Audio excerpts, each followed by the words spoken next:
Hey guys, I am back here today because I want to discuss all the overbidding that is going on in the market and how that can be problematic for you trying to get your mortgage loan.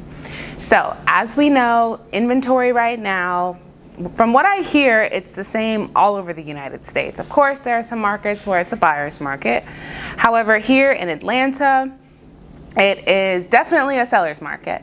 So the question then becomes, what does that mean? In a seller's market, that means that inventory is very low. So the sellers have the upper hand because there's just not a lot of properties for buyers to choose from. And when that happens, and this is an unprecedented time, this is an unprecedented seller's market. When that happens, that means buyers are basically fighting over properties that they find. You fall in love with a property, oh my gosh, I want this house. Well, literally 70 other buyers might want the same house, and they will probably make offers on that same house that you want.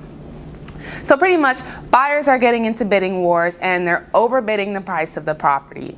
What does that mean, and what does that mean for your mortgage? Well, your realtor should be running comps for any property that you are going to offer on before you make the offer, before you make a deposit.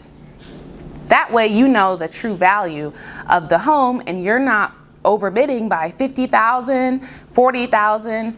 And people are out here in this market overbidding $50,000, $70,000, $100,000.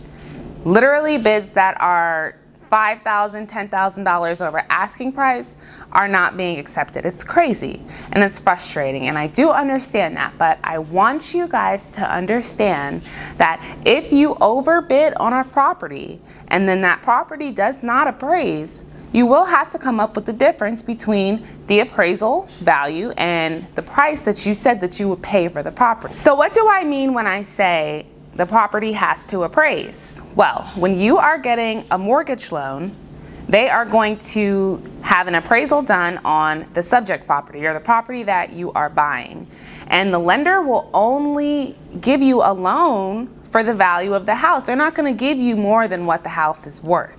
So if you are overbidding on your property by $20,000, $30,000, and the appraisal comes in less than that, you have to come up with the difference in order to make your loan work. And if that's $20,000 or $50,000, you could be SOL. So your lender is going to order an appraisal to get the actual value of that property.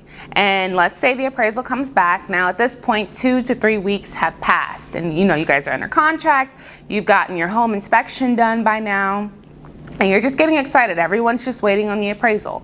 Well, the appraisal comes back only at $200,000, but remember, you offered $215,000. So at this point, you could get with your realtor, get with the seller and the seller's realtor, and try to negotiate with the seller and say, hey, the property only appraised at $200,000. So I know that I said I'll pay $215,000, but the bank is only going to loan me $200,000 because that's the value of the property. The seller can say, oh, well, you need to pay $215,000 like we agreed to, and then you as the buyer have to come up with that extra $15,000. Or if you don't have that extra $15,000, then the loan falls through. The loan is denied because you can't qualify for the loan anymore. The lender can't give extra money over the value of the property. So when you're going in to make this offer on any property that you're looking at, you want to be sure you can fully afford what it is that you're offering and what the appraisal will likely come back at. And that goes back to having a good realtor who knows how to run comps and knows how to figure out what the market value of a property is. So beware when you are overbidding on properties, and be sure that you can actually come up with that extra money. Otherwise, your loan will fall through. The seller will be upset. The seller will have to put their property back on the market if they don't accept the lower value or the lower purchase price that you offer. And then everyone has to start all over again. So sellers, same with you guys. You guys have to do your due diligence. And when you guys are choosing a buyer that is overbidding a lot on your property, you want to make sure that that buyer has those additional funds, even though that they have a pre-approval. The lender is not there with the buyer and the realtor making offers on properties.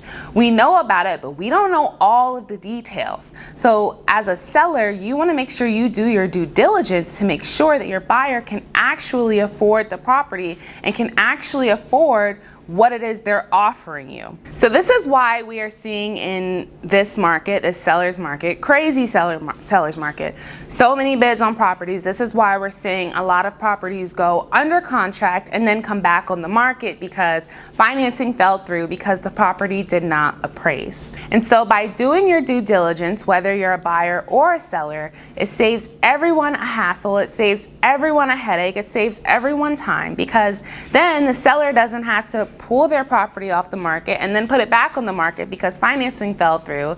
And then as a buyer, you don't have to worry about going under contract and then weeks later finding out that you really can't afford that home. So very important, do your due diligence, understand what the property is actually worth before an offer is made or before an offer is accepted, and understand the financing terms and what you as a buyer can afford, and sellers, what the buyer that you choose can actually afford.